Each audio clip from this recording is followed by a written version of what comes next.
평검사부터 고검장까지 검사들의 집단 행동이 이어지고 있습니다. 평검사회의가 전국으로 확산됐고 일선 고검장과 지검장들도 추미애 장관에게 윤석열 검찰총장 직무정지와 징계 청구를 재고해달라고 요구했습니다. 윤석열 총장이 직무정지를 취소해달라고 행정소송을 제기하며 반격에 나섰습니다. 하지만 추미애 장관은 다음 달 2일 윤 총장에 대한 징계위원회를 열기로 했습니다. 윤석열 총장을 상대로 국정조사를 열자는 민주당 제안에 대해 국민의힘이 적극 수용하겠다며 추미애 장관까지 함께 조사하자고 밝혔습니다. 민주당은 당혹감을 나타냈습니다. 코로나19 신규 확진자가 583명으로 지난 3월 1차 대유행 이후 최대를 기록했습니다. 에어로빅 학원, 군부대, 음악연습실, 구청 등에서 집단 감염이 속출하고 있습니다. 문재인 대통령이 왕이 중국 외교부장의 예방을 받고 남북관계 발전을 위해 건설적인 역할을 해달라고 당부했습니다. 코로나 재확산으로 시진핑 주석의 연내 방한은 쉽지 않아 보입니다. 축구 스타 마라도나가 심장마비로 세상을 떠났습니다. 아르헨티나는 사흘간 국가 애도 기간을 선포했습니다.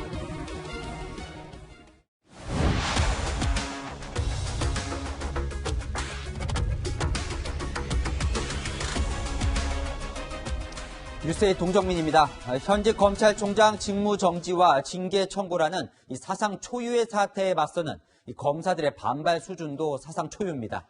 평검사부터 간부검사, 검사장급까지 나섰는데요. 이 평검사들 반발은 예전에도 종종 있었지만 이 차관급인 고검장들까지 인사권을 가진 법무부 장관의 반기를 든 건 전례를 찾기 힘듭니다. 게다가 이 고검장들은 추 장관이 임명한 사람들입니다. 이들은 공정과 정치적 중립 강화라는 검찰 개혁의 진정성이 오히려 왜곡되고 있다며 직격탄을 날렸습니다. 구자준 기자입니다. 검찰 내부망에 서울과 대전, 대구, 부산, 광주, 수원 등 전국 일선 고검장 6명 명의의 입장문이 올라온 건 오늘 오전. 고검장들은 추 장관이 내린 일련의 조치들이 총장 임기제를 무력화하고 검찰의 정치적 중립을 훼손한다는 우려가 있다고 했습니다. 추 장관의 수사 지휘에 대해선 신중함과 절제를 충족했는지 회의적이라고 했고 윤 총장 감찰도 적정성에 의문이 있다고 비판했습니다. 고검장들은 특정 사건 수사 과정에서 총장의 지휘 감독과 판단을 문제 삼아 직책을 박탈하려는 건 아닌지 우려된다며 법무부 장관에게 재고를 건의한다고 했습니다.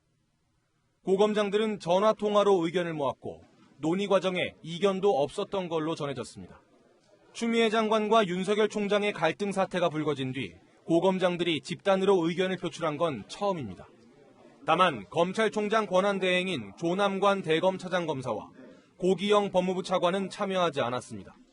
일선 지검장과 검사장급 간부 17명도 동참하고 나섰습니다. 이들은 검찰총장 임기 보장은 정치적 중립을 위해서라며 대다수 검사는 정치적 중립과 법치주의 훼손을 걱정하고 있다고 했습니다. 검사장들의 입장문에는 추미애 장관 아들 휴가 특혜 의혹 수사를 한 김관정 서울 동부지검장, 라임 사건을 수사 중인 이정수 서울 남부지검장, 그리고 이성윤 서울중앙지검장 등 3명을 제외한 일선지검장 15명과 검사장급 간부 2명이 이름을 올렸습니다. 검사장들의 입장문에는 100명 넘는 검사들이 지지 댓글을 달았습니다. 평검사들에 이어 검사장급 이상 간부들까지 집단 행동에 나서면서 검찰 조직 전체가 법무부 장관과 맞서는 상황이 벌어지고 있습니다. 채널A 뉴스 구자준입니다. 어제부터 시작된 일선 평검사들의 반발은 전국으로 확산되고 있습니다. 이 서울에서 처음으로 평검사 회의가 열린 서울 동부지검에 이은우 기자 나가 있습니다. 자, 이 기자, 이 동부지검 평검사 회의에서 어떤 결론이 나왔습니까? 네, 이곳 서울 동부지검에선 오늘 오전 서울에 있는 지방검찰청 중엔 처음으로 평검사 회의가 열렸습니다. 이들은 검찰총장에 대한 직무배제는 검찰 독립성과 법치주의 훼손이라며 재고돼야 한다는 성명서도 냈습니다. 전국 각지검찰청에서도 평검사들의 반발은 이어지고 있습니다. 어제 부산지검 동부지청을 시작으로 오늘 대전지검과 춘천지검 소속 평검사들도 입장을 했습니다. 대전지검 평검사 전원은 추 장관의 빈번한 감찰 지시가 검찰 구성원 간 불신과 반목을 조장하고 공정한 업무에 장애를 초래한다고 주장했습니다. 오후 6시 기준 전국지검과 지청 25곳에서 평검사들의 입장문이 나왔는데요. 몇몇 검찰청에선 코로나19 상황을 감안해 비대면 방식으로 의견을 모았습니다. 지금 말한 대로 이 평검사회의가 전국으로 번지고 있는데 이성윤 지검장이 이끄는 서울중앙지검에서도 열릴 거냐, 이게 관심인 거죠. 네, 서울중앙지검은 평검사 가운데 선임인 사법연수원 36기 검사들이 회의를 할지 논의하고 있습니다. 전국 최대지검이라는 상징성 때문에 평검사 회의가 열리면 적지 않은 파장이 예상됩니다. 중간 간부급인 서울중앙지검 35기 부부장 검사 전원은 이미 오늘 오후 성명서를 냈습니다. 직무배제는 절차적 정의에 반하고 검찰개혁 정신에도 역행한다고 했는데요. 대검찰청 중간간부 27명도 같은 취지의 성명서를 발표하며 동참했습니다. 이 성명서에 이름을 올린 정모 대검 감찰 3팀장은 어제 대검 감찰부에 압수수색에 이견을 낸 인물인데요. 정 팀장은 오늘 검찰 내부망에 윤 총장에 대한 처분을 지금이라도 제고해달라고 추 장관에게 요청하는 글을 따로 올리기도 했습니다. 지금까지 서울 동부지검에서 전해드렸습니다. 윤석열 검찰총장과 추미애 법무부 장관은 오늘도 긴박하게 움직였습니다. 윤 총장은 법치주의가 부정되고 있다는 입장문과 함께 이 추 장관이 문제 삼은 판사 사찰 그 자료 일부를 먼저 공개했습니다. 이 문제가 안 될 자료라며 정면 돌파를 선언한 거죠. 추 장관을 상대로 이 직무 집행 정지 명령을 취소하라며 소송도 냈습니다. 이지훈 기자입니다. 직무집행정지 사흘 만에 입장문을 내고 반박에 나선 윤석열 검찰총장. 특히 판사 불법 사찰 자료 논란이 일었던 주요 사건 재판부 분석 자료를 공개하고 나섰습니다. 윤 총장 측이 공개한 자료에는 판사의 주요 판결, 출신 학교 등이 적혀 있습니다. 재판에 참여한 검사들이 말하는 재판 진행 방식도 평판 형식으로 요약했습니다. 윤 총장은 재판 참여 검사들을 지도하기 위해 참고용으로 만든 자료라며 대부분 법조인 명부와 언론 공개 자료라고 설명했습니다. 대검 지휘부서가 재판을 맡은 일선 검사들과 소통하려면 재판부 스타일을 알아야 한다는 설명도 덧붙였습니다. 언론사 사주와의 만남이 부적절하다는 지적도 자신의 인사검증 때는 문제가 안 됐음을 강조했습니다. 홍석현 중앙홀딩스 회장은 지난 2018년 공개된 장소에서 우연히 만났다고 했습니다. 법무부의 대면 조사에 불응했다는 지적에는 감찰 대상 통보도 못 받았고 법무부가 예고 없이 대면 조사를 요구했다고 반박했습니다. 윤 총장 측은 일방적인 징계 청구와 직무집행 정지는 사실상 해임이라며 검찰총장의 임기제 취지를 부인하고 민주주의와 법치주의를 부정한 것이라고 추미애 법무부 장관을 비판했습니다. 어제 법원에 직무집행정지 처분에 효력을 멈춰달라고 신청한 윤 총장은 오늘 이 처분을 취소해달라는 행정소송도 냈습니다. 채널A 뉴스 이지훈입니다. 추미애 장관도 윤석열 검찰총장의 대응에 맞춰서 즉각적으로 반격했습니다. 오전에는 다음 주 수요일 윤 총장 징계위원회 소집을 예고하며 이 총장 출석을 통보했는데요. 윤 총장이 오후에 문건을 공개하며 사찰 의혹을 반박하자 1시간여 만에 윤 총장을 검찰에 수사 의뢰했다고 공개했습니다. 이 감찰, 징계를 넘어 수사 카드까지 꺼내든 겁니다. 공태현 기자입니다. 법무부가 윤석열 검찰총장을 직권남용 혐의로 대검찰청에 수사를 의뢰했습니다. 이른바 판사 불법 사찰 문건이 윤 총장의 지시로 작성 배포됐다는 게 법무부 주장입니다. 법무부는 해당 문건에 판사들에 대한 정치적 성향 분석 내용이나 민감한 개인정보가 담겨 있다며 매우 중대한 범죄로 판단해 수사를 의뢰했다고 밝혔습니다. 문건 작성을 한 대검 수사정보정책관실이 판사 정보를 수집 배포할 법적 권한이 없다고도 했습니다.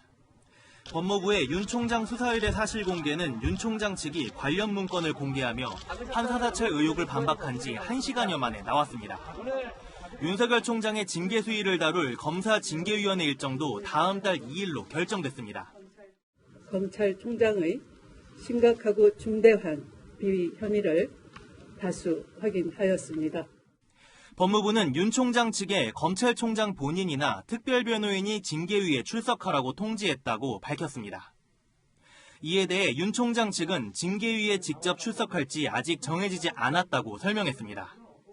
하지만 징계 청구가 부당하다고 주장하고 있는 윤 총장 측이 징계위에 출석하지 않을 가능성도 제기됩니다. 채널A 뉴스 공태현입니다. 이렇게 추미애 윤석열 갈등을 넘어서 검찰 전체가 흔들리는 상황에서도 청와대는 오늘도 침묵했습니다. 이 징계에 앞서 가이드라인을 제시할 수는 없다는 건데 야당은 그럼 예전에는 왜 입장을 냈었느냐며 되물었습니다. 강지혜 기자입니다. 사상 초유의 검찰총장 직무정지 조치에 대해 문재인 대통령은 오늘도 아무런 입장을 내놓지 않았습니다. 청와대 고위 관계자는 다음 달 2일 징계위원회가 열리는 등 법 절차가 진행 중인 만큼 대통령이 언급하게 되면 가이드라인이 될 수 있어 말을 할 수 없는 상황이라고 거듭 강조했습니다. 이 같은 청와대 설명에 일각에서는 오락가락한 기준이라는 지적이 나옵니다.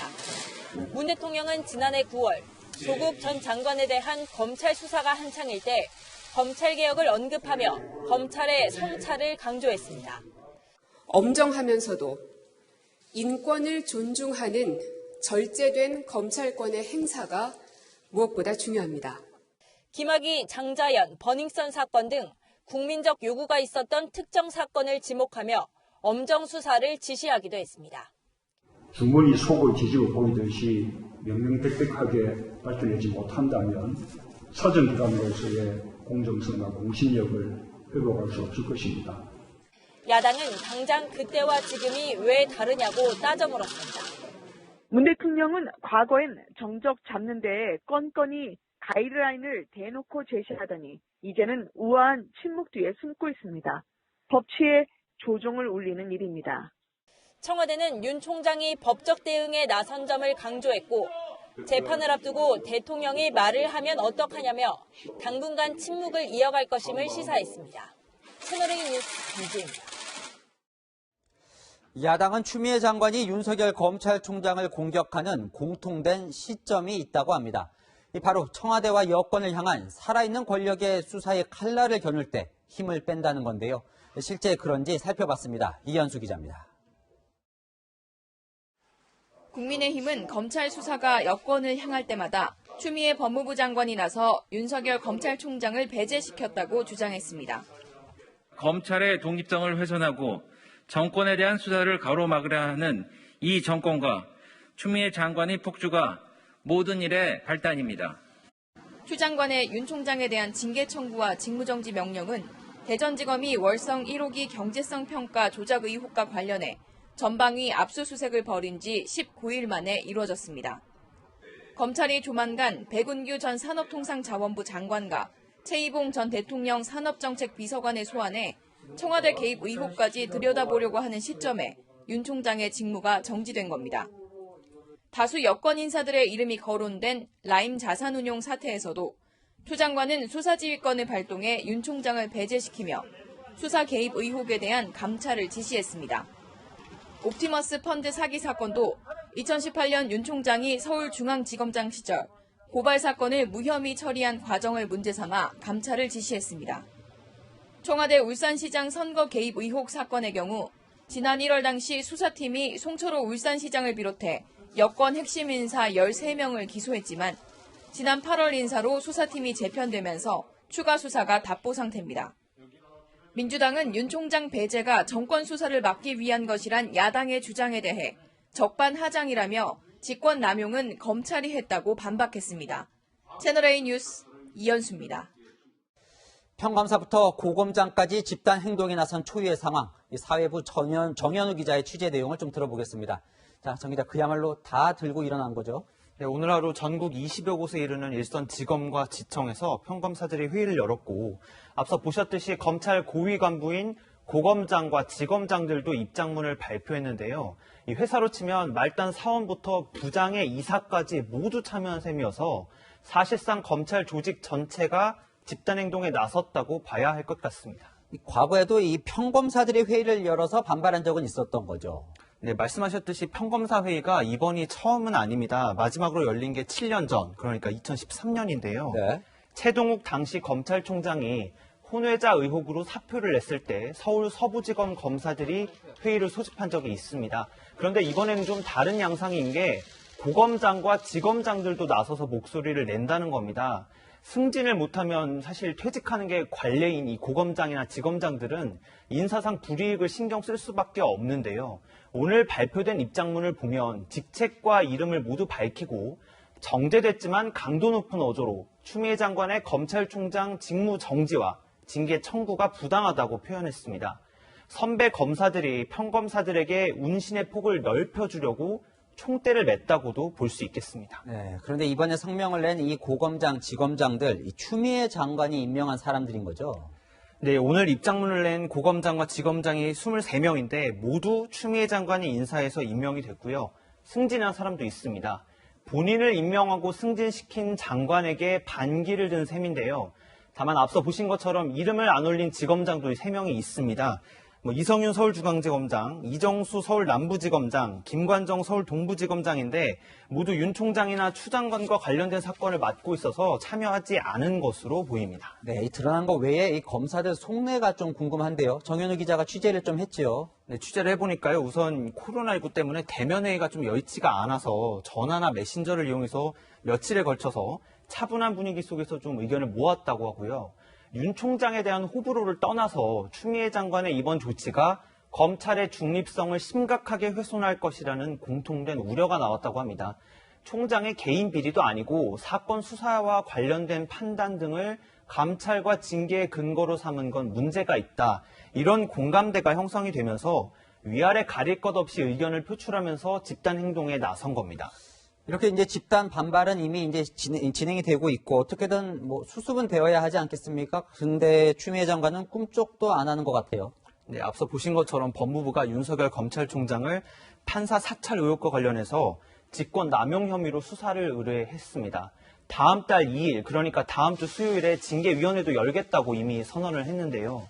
사상 초유의 현직 검찰총장 직무 정지와 징계 청구에 이어서 수사 의뢰까지 검사들 여론이 어떻든 추 장관은 내 갈 길을 가겠다 이런 입장으로 보입니다. 그럼 윤 총장을 한번 볼까요? 윤 총장 오늘 소송도 냈지만 이 총장직에 복귀를 할 수 있는 방법은 있는 겁니까? 네, 윤 총장 측이 직무 정지 집행을 중지해달라는 신청과 정식 소송을 행정법원에 제기했는데요. 이 가처분 신청이라고 부르는데 이거는 정식 소송 결과가 나오기 전까지 직무 정지 상태를 풀어달라는 겁니다. 법원이 만약에 윤 총장의 손을 들어주면 곧바로 총장 업무에 복귀하게 됩니다. 그런데 징계위원회가 일주일 앞으로 잡혔기 때문에 해임이 결정되면 결국 윤 총장은 물러나야 됩니다. 해임 무효 소송을 해도 결과가 나오기까지는 한참이 걸릴 것 같고요. 그 사이에 윤 총장이 다시 한번 이 해임에 대해서 가처분 신청을 낼 가능성도 있고요.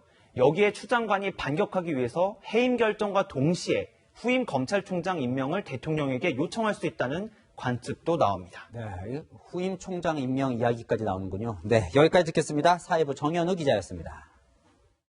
어제 더불어민주당이 윤석열 검찰총장에 대한 국회 차원의 국정조사를 제안했죠.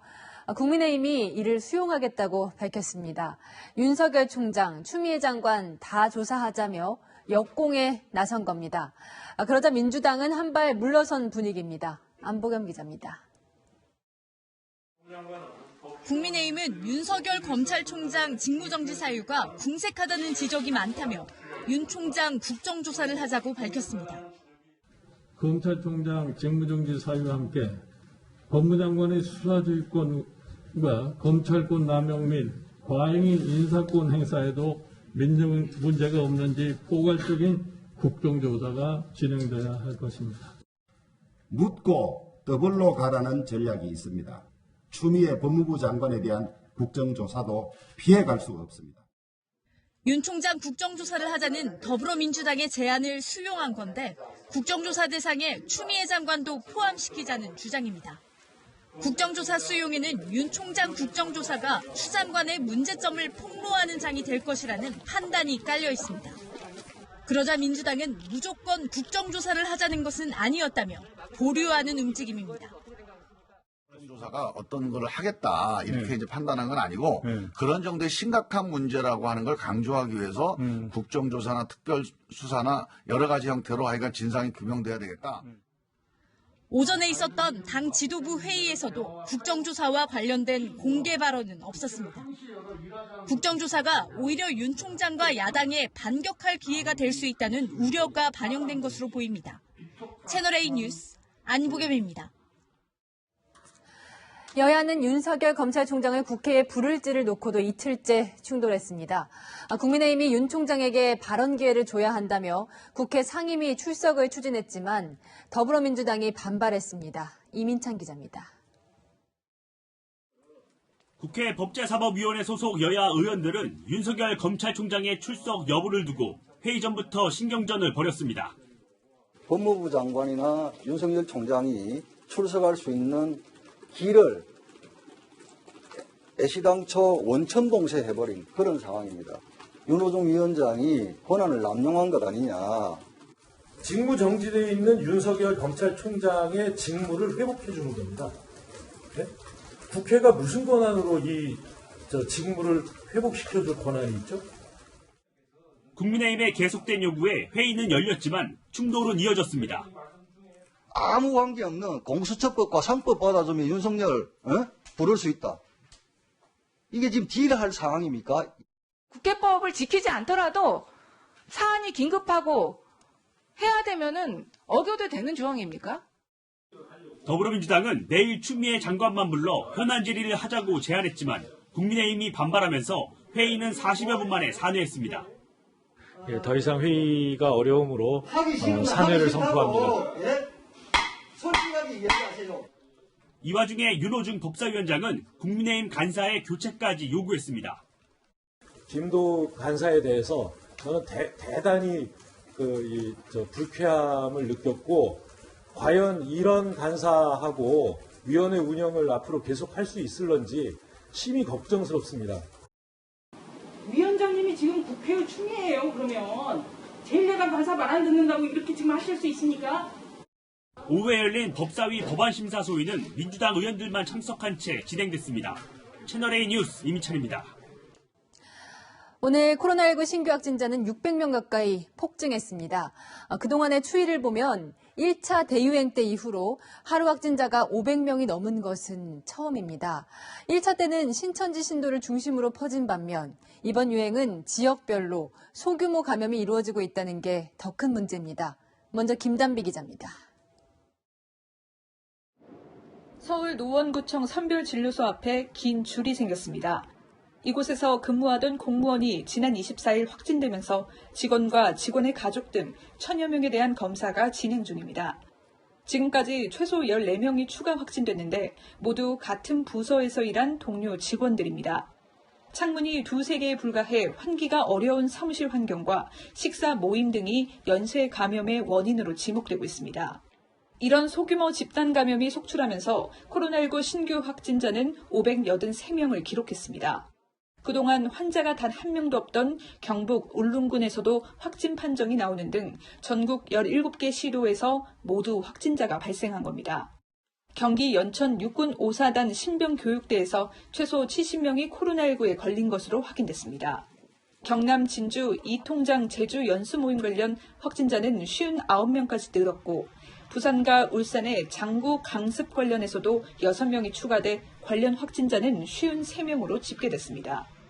집단 감염이 요양병원, 학교 등으로 번지자 부산시는 오늘 자정부터 거리 두기를 2단계로 격상하기로 했습니다.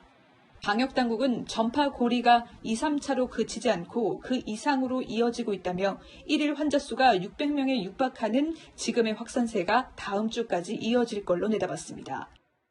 12월 초까지는 1일 400에서 600명대의 신규 확진자가 지속 발생할 수 있을 것으로 예상됩니다. 2.5단계 상향 같은 선제적 대응을 강조하는 목소리도 있지만 정부는 일단 2단계 효과를 검토한 뒤 판단하겠다는 신중한 입장입니다. 채널A 뉴스 김단비입니다. 방금 보셨듯이 지역 여기저기서 소규모 집단 감염이 일어나는 것이 최근 추이입니다. 서울 강서구의 에어로빅 학원에서 지금까지 66명의 확진자가 나왔는데 지하에 창문도 없어서 환기가 제대로 되지 않은 것으로 파악됐습니다. 김민곤 기자가 취재했습니다. 에어로빅 학원 문이 굳게 닫혔고 인적은 찾을 수 없습니다.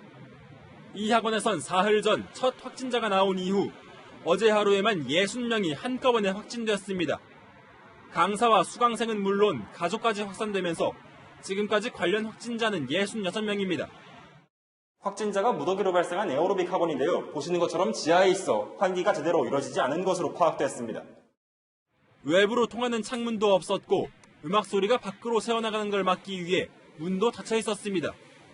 수강생들은 수업을 마친 뒤 소규모 모임도 가진 것으로 알려졌습니다.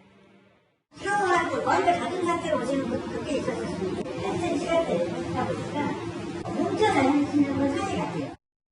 서울시 집계 결과 지난 8월 12일 이후 실내 체육시설 11곳에서 460명의 확진자가 나왔습니다. 대부분 시설이 지하에 있어 환기가 어려웠고 운동할 땐 마스크를 썼더라도 샤워실, 탈의실 등에서 마스크 착용과 거리 두기가 제대로 이루어지지 않았습니다.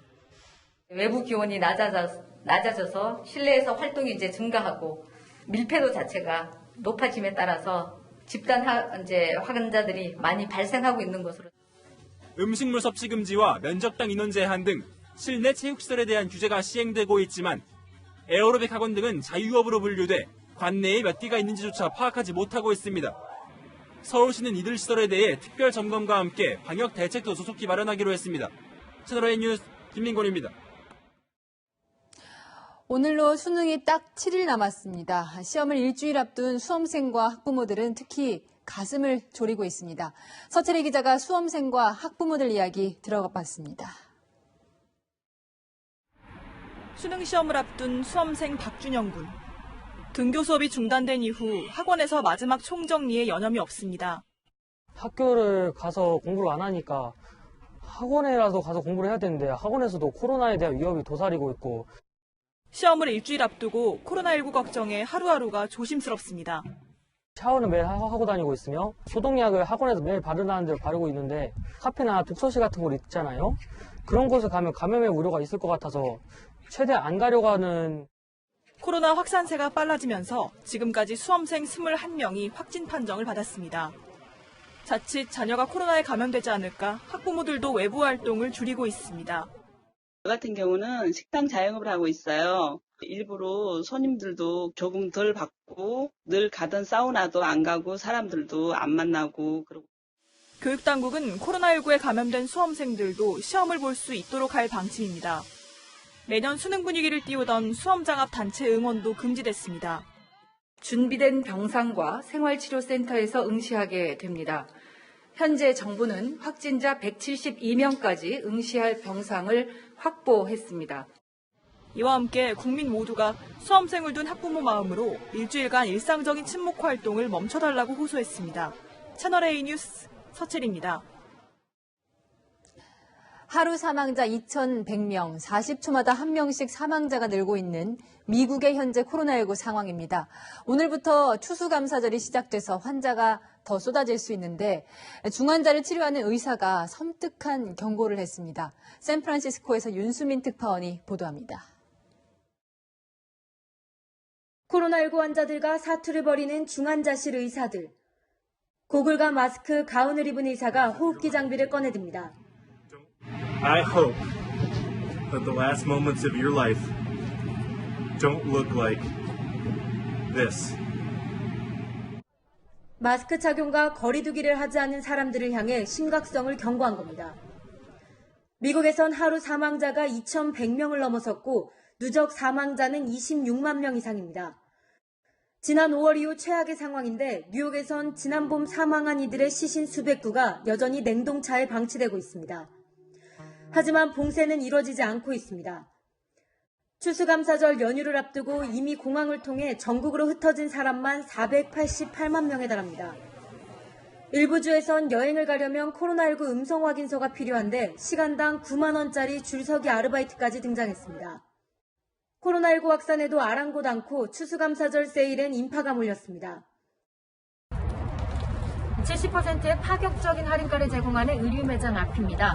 거리 두기 제한으로 이 매장 안에 들어갈 수 있는 인원이 제한되자 이렇게 긴 줄이 늘어섰습니다.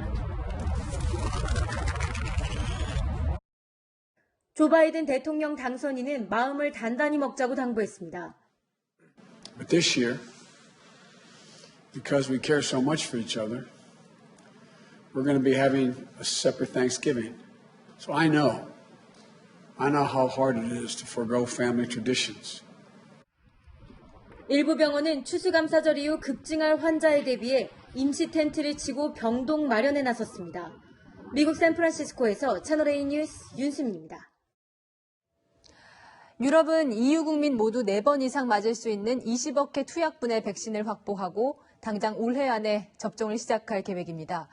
그런데 백신 보관이 쉽지 않아서 냉동고 확보 전쟁이 벌어지고 있습니다. 정다은 기자입니다. 유럽연합 EU는 전 세계 제약사 6곳과 계약해 확보한 백신이 19억 6천만 회분이라고 밝혔습니다. EU 전체 인구가 4억 4천만 명임을 고려하면 1인당 4번 이상 맞을 수 있는 분량입니다. The first European citizens might already be vaccinated before the end of December. And there's finally light at the end of the tunnel. 문제는 백신 보관입니다. 코로나 백신은 일반 백신과 달리 최저 영하 70도에서 보관해야 돼 각국은 초저온 냉동고 확보에 사활을 걸고 있습니다. Die Anfragen kommen aus ganz Europa. Bei uns glüht natürlich das Telefon. Das ist die erfreuliche Seite. 지상으로 장시간 운송하려다 보니 드라이 아이스 수요도 급증했습니다. Honestly, the easiest one is the one with the dry ice. You have to just guarantee that the dry ice doesn't get too warm. 항공사들의 노력도 007 작전을 방불케 합니다. Eine besondere Herausforderung wird gegebenenfalls sein, dass wir hier mit Temperaturen bis zu minus 70 Grad arbeiten werden. Es gibt verschiedene Spezifikationen von verschiedenen Impfstoffherstellern. Eine davon ist diese minus 70 Grad. 하지만 백신 냉동고 한 대 가격이 우리 돈으로 약 2,200만 원에 달하고 지금 주문해도 2달 뒤에나 받을 수 있는 것으로 알려졌습니다. 이 때문에 약소 국가들은 백신 접종 순위가 밀릴 수 있다는 우려의 목소리도 나옵니다. 한편 우리나라에서도 위탁 생산 중인 영국 제약사 아스트라제네카 백신에 대해 미국 언론들이 고령층에 대한 실험 결과가 없다며 의혹을 제기해 논란이 일고 있습니다. 채널A 뉴스 정다은입니다. 다음 뉴스입니다. 텔레그램에서 성착취방을 운영한 조주빈에 대한 법원 1심 판단이 나왔습니다. 재판부는 조주빈이 범죄 집단을 운영했다고 보고 징역 40년의 중형을 선고했습니다. 판결 내용 장하얀 기자가 설명합니다. 1심 재판부는 박사방 운영자 조주빈에게 징역 40년을 선고하고 신상정보 공개 10년과 전자발찌 부착 30년을 명령했습니다. 유치원과 초등학교 시설 출입과 접근도 금지했습니다. 재판부는 텔레그램 박사방이 형법 114조에서 규정한 범죄 집단에 해당된다고 판단했습니다. 조주빈과 공범들이 아동과 청소년을 협박해 성착취물을 제작, 배포한다는 사실을 알고 있었고 영상물 제작과 유포 등 역할도 나눠 수행했다는 겁니다. 성착취물 관련 범죄에서 범죄 집단이 인정된 건 이번이 처음입니다. 조주빈이 성착취물 영상을 제작, 배포에 상당한 수익을 거둔 것은 물론 피해자들에게 큰 피해를 입히고 유사한 모방 범행에 노출되게 한 만큼 장기간 사회격리가 필요하다고 양형 이유를 설명했습니다. 조주빈과 함께 기소된 박사방 공범들도 징역 7년에서 15년의 중형을 선고받았고 조주빈과 짜고 손석희 JTBC 사장과 윤장현 전 광주시장을 상대로 사기를 벌인 공범들도 징역형을 선고받았습니다.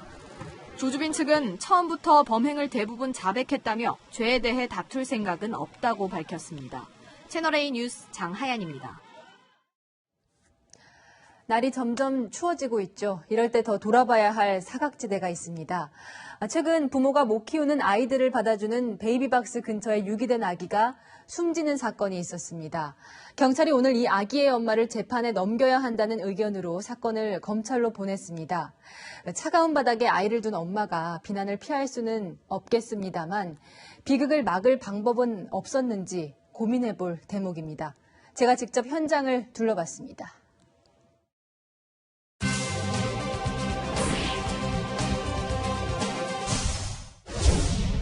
네, 이렇게 긴 언덕길을 올라와야 부모에게 버려진 아이들을 받아주는 베이비박스가 나옵니다. 갓 태어난 아기를 안고 이 언덕을 올라오는 부모의 마음은 어떨까요? 여기까지 오면 너무 하혈을 많이 해가지고 애기만 주고 팍 쓰러진 아이가 있어요. 참 안타깝죠. 도입된 지 11년 동안 1,800명 넘는 아이를 살린 베이비박스. 그런데 베이비박스 근처에서 숨진 아기가 발견되는 사건이 지난 2일 밤 처음 일어났습니다. 그 엄마도 이 아이를 살리려고 여기까지 온 거예요. 의도적으로 그렇게 한 건 아니에요. 살리려고 여기까지 왔는데. 고시원에서 수입 없이 살다 아이를 혼자 낳은 20대 미혼모였습니다. 지금 그 정신적인 고통 때문에 자꾸 딴소리를 하고 이제 뭐 그런다 그러거든요. 이렇게 극한 상황에 몰려 베이비박스에 아이를 맡기러 오는 부모들의 70%가량이 미혼입니다. 부모들이 남긴 편지를 읽어봤습니다. 조그마한 원룸 화장실에서 아이를 낳으셨고 젖을 물리는 법을 몰라서 초유도 먹이지 못하셨다고. 태어난 지 3일 만에 베이비박스에 맡겨진 젖먹이 아기. 저희는 엄마한테 꼭 갈까요? 같이 얘기해요.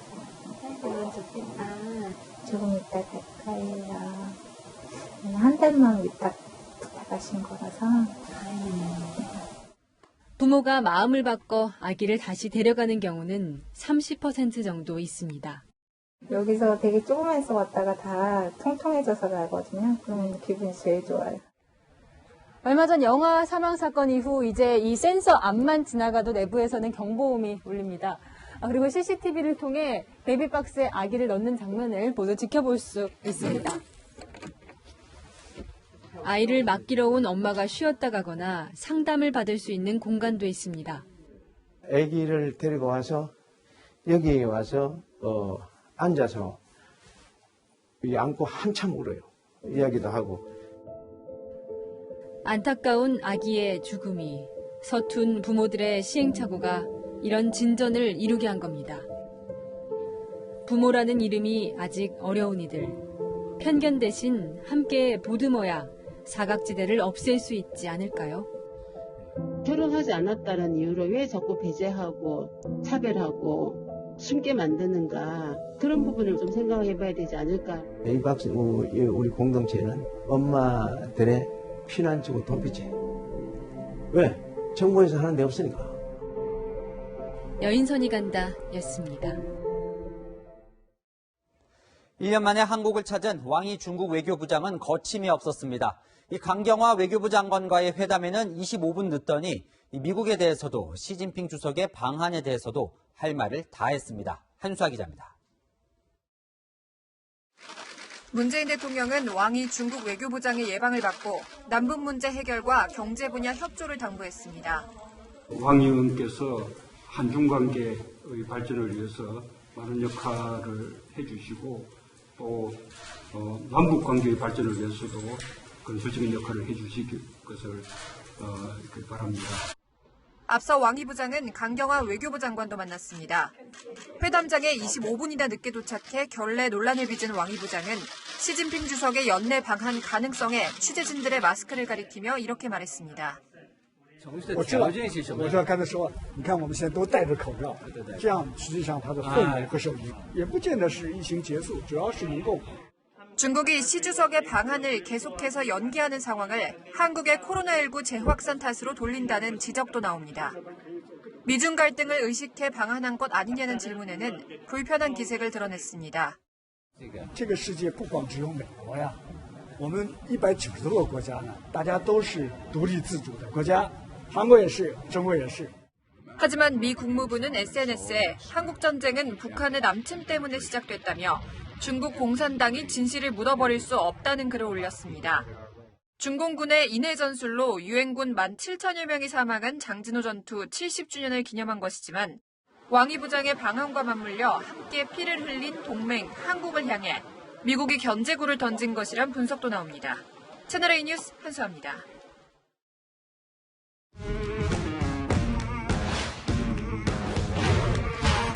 여랑야랑 정치부 이동훈 기자와 함께합니다. 첫 번째 주제 보여주시죠. 네. 검사들 다 내쫓고 누가 한 말입니까?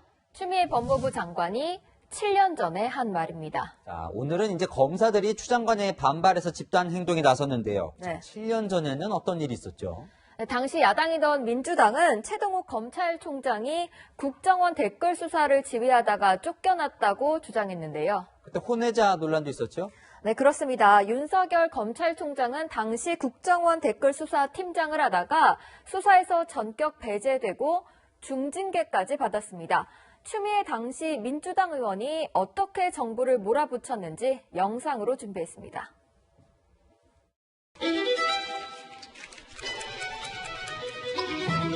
총리님, 열심히 하고 있는 검찰총장을 내쫓았지 않습니까? 수사와 기소를 주장했던 수사 책임자도 내쳤지 않습니까? 이런 상황에서 국민이 납득할 수 있는 수사 결과가 나오겠습니까? 대통령 말씀마다 박수만 치는 여당인데 결국 대통령이 결단해야 되는 일 아닙니까? 수사 제대로 하고 있는 검사들 다 내쫓고 그걸 내쫓았다고 주장을 하면 답할 말씀이 없습니다. 대단하신 소신입니다. 자, 저 때부터 이제 7년 뒤, 지금은 추 장관이 윤 총장을 쫓아내는 오히려 모양새예요. 네, 진중권 전 동양대 교수는 SNS에 이 영상을 공유하면서 과거의 추미애가 현재의 추미애에게라고 꼬집었습니다. 국민의힘은 7년 전 문 대통령이 최동욱 총장의 사퇴를 안타까워하는 SNS를 오늘 회의 배경으로 사용했습니다. 보면 결국 끝내 독하게 매듭을 짓는군요. 무섭습니다. 당시에 저렇게 적었다는 건데 네. 문 대통령 이번 사안에 대해서는 아직 말이 없습니다. 자, 네. 다음 주제 보겠습니다. 사라진 세금 지킴이. 네. 무슨 내용일까요? 민주당이 오늘 가덕도 신공항 특별법을 발의했는데요. 국민의힘 특별법과 마찬가지로 예비 타당성 조사, 즉 막대한 재정이 투입되는 국책 사업의 타당성을 따지는 제도를 면제하는 조항을 넣었습니다. 저 가덕도 신공항 건설에 한 10조 원 정도 들어간다는 건데 네. 그렇게 많이 들어가는데도 그게 타당한지는 따져보지 않겠다는 거네요. 네, 그렇습니다. 국가재정법상 지역 균형 발전이나 긴급한 경제 대응 등의 사유가 있으면 면제받을 수 있긴 한데요. 문제는 문재인 정부 들어서 지난 7월 기준으로 약 88조 원 규모의 사업을 면제받았다는 겁니다. 가덕도 신공항에 광주, 대구 신공항까지 특별법으로 추진할 경우 면제 규모는 100조 원을 훌쩍 넘어갈 것으로 보입니다. 뭐 조 단위가 넘는 엄청난 돈이라 감이 잘 안 오는데 전 정부하고 비교하면 많은 겁니까? 네, 이명박 정부 5년 동안 60조 3천억 원, 박근혜 정부에서는 23조 6천억 원 규모의 사업이 예비 타당성 조사를 면제받았습니다. 이번 정부 들어 왜 이렇게 면제 규모가 늘어난 걸까요? 네, 문재인 정부가 지난해 국가 균형 발전을 전면에 내세우면서 각 지역의 수건 사업들이 일괄적으로 예비 타당성 조사를 면제받은 게 영향이 컸다는 분석입니다. 하지만 문 대통령은 야당 시절 이런 비판을 했습니다. 이명박 정부는 4대강 사업을 강행하기 위해서 국가재정법 시행령을 개정하여 예비 타당성 조사를 생략시켜버렸습니다. 그 결과는 환경 재앙과 국민 혈세 22조 원 낭비였습니다. 네, 오늘의 열악야랑은 낭비 그만으로 정해봤습니다. 네, 요즘 들어 옛날 영상 자료를 참 많이 찾게 되는 것 같습니다. 지금까지 열악야랑이었습니다. 이달 초 북한 민간인이 동부전선 철책을 뛰어넘어온 사건이 있었습니다. 군은 북한 주민이 넘어온 철책에 마침 센서가 없거나 고장났었다고 밝혔습니다. 우연히 겹쳤을 뿐 경계 실패는 아니라는 군의 설명, 어떻게 생각하십니까? 정한희 기자입니다. 지난 3일 22사단 관할의 강원도 고성의 군사분계선 이남 철책 두 곳이 잇따라 뚫렸습니다. 작동되지 않은 걸로 확인한 것 맞습니다. 그리고 합참 차원에서 점검해서 보완하고 철책 하단에는 무게를 감지하는 광망이 그물처럼 얽혀 있지만 북한 주민 A씨가 기둥을 잡고 올라가는 바람에 하중이 분산됐고 경고가 작동하지 않았다는 게 군의 설명입니다. A씨가 밟고 올라선 철책 위 Y자 철망 센서와 뛰어넘으면서 짓눌린 센서도 먹통이었습니다. 합참은 최전방 248km 길이의 철책 중 동부전선 일부 구간에 Y자 기둥 센서가 없는 곳이 있는데 하필 월남자가 이곳으로 넘어왔다고 밝혔습니다. 꼭대기 센서는 바람에 나사가 풀려 느슨한 상태였는데 덮개 안에 있어 확인이 어려웠다고 해명했습니다. 군은 Y자 감지 센서를 추가로 설치하고 상단 감지 센서도 모두 뜯어내 교체하겠다고 밝혔습니다. 군은 민통선 이북에서 신병을 확보한 만큼 경계 실패로 보지 않는다며 관련자 문책은 없다고 밝혔습니다. 군은 지금까지 2천억 원을 투입해 최전방에 과학화 경계 시스템을 깔았습니다. 하지만 지난 7월 강화도 월북 사건 때는 체형이 왜소해서 이번 월책 사건은 우연히 센서가 없거나 고장난 곳으로 넘어왔다는 궁색한 변명만 하고 있습니다. 사고가 난 22사단은 지난 2012년 노크 기순이 있었던 바로 그곳입니다. 나사가 풀린 게 아니라 군기가 풀렸다는 지적을 받는 이유입니다. 채널A 뉴스 정한입니다.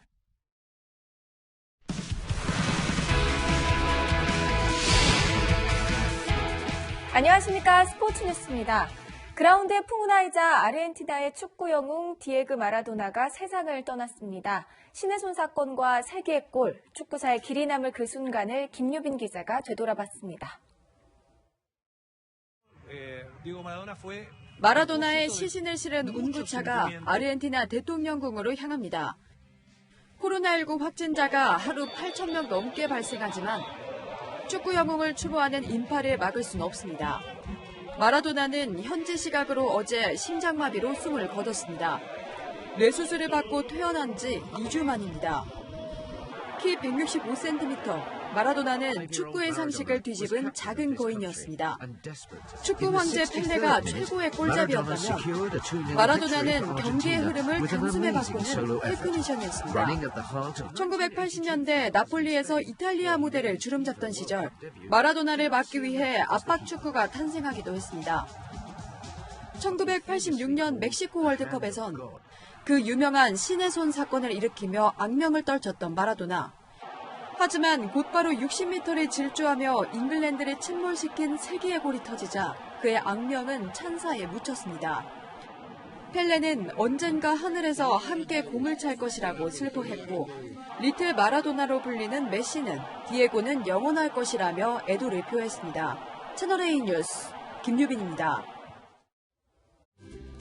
추위와 먼지가 번갈아 찾아오는 변덕스러운 날씨에 적응하기가 힘드시죠? 내일은 다시 북서쪽에서 찬바람이 내려와서 먼지를 씻어주겠고요. 오후부터는 추위가 밀려들겠습니다. 내일 아침 기온은 전국에서 오늘과 비슷한 정도인데요. 낮에는 오늘보다는 조금씩 기온이 내려가겠고 퇴근길 무렵부터는 본격적으로 찬바람이 강해지면서 주말부터는 다시 영하권으로 뚝 떨어지겠습니다. 다음 주 내내 영하권 추위가 계속 이어지겠고요. 이제 본격적으로 겨울로 접어드는 만큼 면역력 관리를 철저히 해야 되는 시기입니다. 강원 영동 지역에는 비와 눈이 내리고 있는데요. 내일도 계속되겠습니다. 제주 산지에도 내일 밤부터는 눈이 오기 시작하겠습니다. 강원 산지에는 내일 최고 5cm의 눈이 예상되고 제주 산지로는 1cm 안팎의 눈이 예상되고 있습니다. 동해안 지역으로는 5에서 30mm의 비가 오겠습니다. 날씨였습니다.